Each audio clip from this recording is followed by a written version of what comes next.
আসসালামু আলাইকুম সুপ্রিয় শিক্ষকবৃন্দ। আমার বিদ্যালয় প্ল্যাটফর্ম থেকে আমি মৃধা মেহেদি আজম আপনাদেরকে স্বাগত জানাচ্ছি। আমরা পর্যায়ক্রমে বেশ কিছু ভিডিওর মাধ্যমে ধাপে ধাপে কিভাবে আমার বিদ্যালয় প্ল্যাটফর্মে আপনার বিদ্যালয়টিকে রেজিস্ট্রেশন করবেন, শিক্ষক নিবন্ধন করাবেন, অভিভাবকদেরকে সংযুক্ত করবেন এবং সর্বোপরি অ্যাপটিকে কিভাবে আপনি ব্যবহার করবেন সেই বিষয়গুলো দেখাবো। আজকে প্রথম পর্বে আমি দেখাবো কিভাবে আমার বিদ্যালয় প্ল্যাটফর্মে আপনার বিদ্যালয়টিকে নিবন্ধন করবেন। তো শুরুতেই আপনার কম্পিউটার থেকে অথবা মোবাইল থেকে গুগল ক্রোম অথবা অন্য কোনো ব্রাউজারও আপনি ওপেন করতে পারেন। ওপেন করে এখানে আপনি সার্চ করবেন মাই স্কুল বিডি, অথবা এই ভিডিওর কমেন্ট বক্সে দেওয়া লিঙ্ক থেকে আপনি সরাসরি লিঙ্কে যেতে পারেন। তো এখানে মাই স্কুল বিডি সার্চ করলে আপনার অনেকগুলো অপশন আসবে।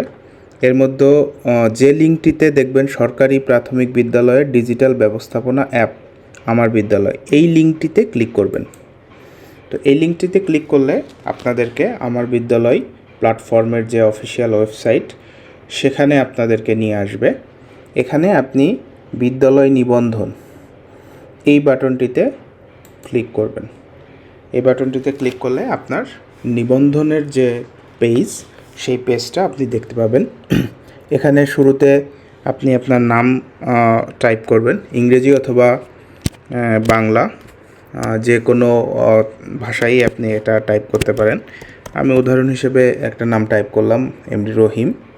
এখানে আপনার একটা ইমেইল আইডি দিবেন। আপনার ইচ্ছা মতো যে কোনো ইমেইল আইডি আপনি দিতে পারেন। আমি এখানে একটা ইমেইল আইডি ব্যবহার করছি।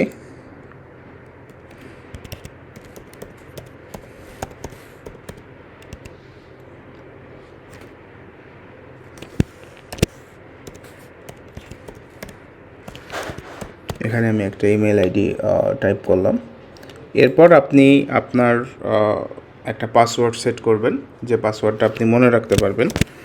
পাসওয়ার্ড সেট করার ক্ষেত্রে যেটা খেয়াল করবেন সেটা হচ্ছে বর্ণ দিবেন, ক্যাপিটাল স্মল লেটারের কম্বিনেশন, সংখ্যা দিবেন এবং একটা স্পেশাল ক্যারেক্টার এখানে অ্যাড করবেন।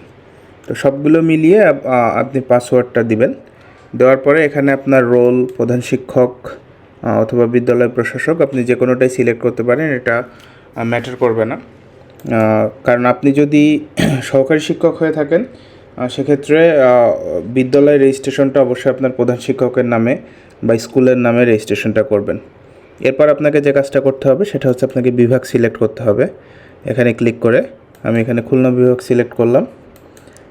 জেলা, আমার নিজের জেলা সিলেক্ট করলাম মাগুরা। এই জেলা এবং বিভাগ এখানে আপনি ড্রপ ডাউন মেনুতে পাবেন। এরপর উপজেলা, এখানে ড্রপ ডাউন মেনুতে ক্লিক করলে দেখেন এখানে দুটো উপজেলা দেখাচ্ছে, মাগুরা সদর এবং শ্রীপুর।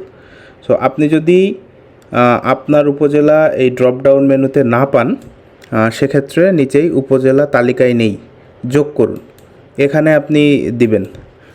সেক্ষেত্রে আমি মাগুরার যেহেতু দুইটা উপজেলা এখানে দেখাচ্ছে, এখানে অন্য একটা উপজেলা আপনি চাইলে যোগ করে নিতে পারেন, অথবা যে দুইটা উপজেলা আছে সেখান থেকে সিলেক্ট করে নেওয়া যেতে পারে।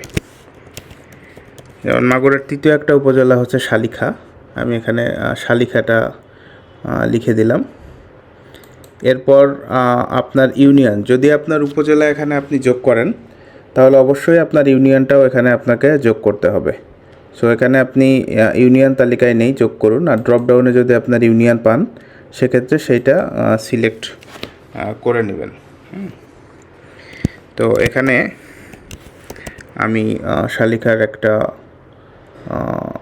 এক্স্যাক্টলি ইউনিয়নগুলোর নাম আমি জানি না, একটা আমি এখানে লিখলাম। এরপর বিদ্যালয়ে নাম আপনি লিখবেন। আমি জাস্ট ফর এক্সাম্পল একটা নাম লিখলাম, গভর্নমেন্ট জিপিএস। অবশ্যই আপনাকে এখানে আপনার ইএমআইএস কোডটা দিতে হবে। সো 91 দিয়ে হোক বা 99 দিয়ে হোক, আপনি আপনার বিদ্যালয়ের যে 11 সংখ্যার ইএমআইএস কোড সেটা আপনি এখানে প্রবেশ করবেন। সো ইএমআইএস কোড প্রবেশ করার পরে এবার এখানে আপনার রেজিস্ট্রেশনের নিবন্ধন করুন এই বাটনটি দৃশ্যমান হবে এবং এই বাটনে ক্লিক করলে আপনার নিবন্ধন সম্পন্ন হবে। এখানে আপনি নিবন্ধন কমপ্লিট করার পর এখানে ক্লিক করার পর আপনার যে মেসেজটা আসবে ইমেইল যাচাই করুন এবং এখানে আপনার ইমেইলে যে ইমেইল আপনি দিয়েছেন এই ইমেইলে একটা ভেরিফিকেশন লিঙ্ক যাবে।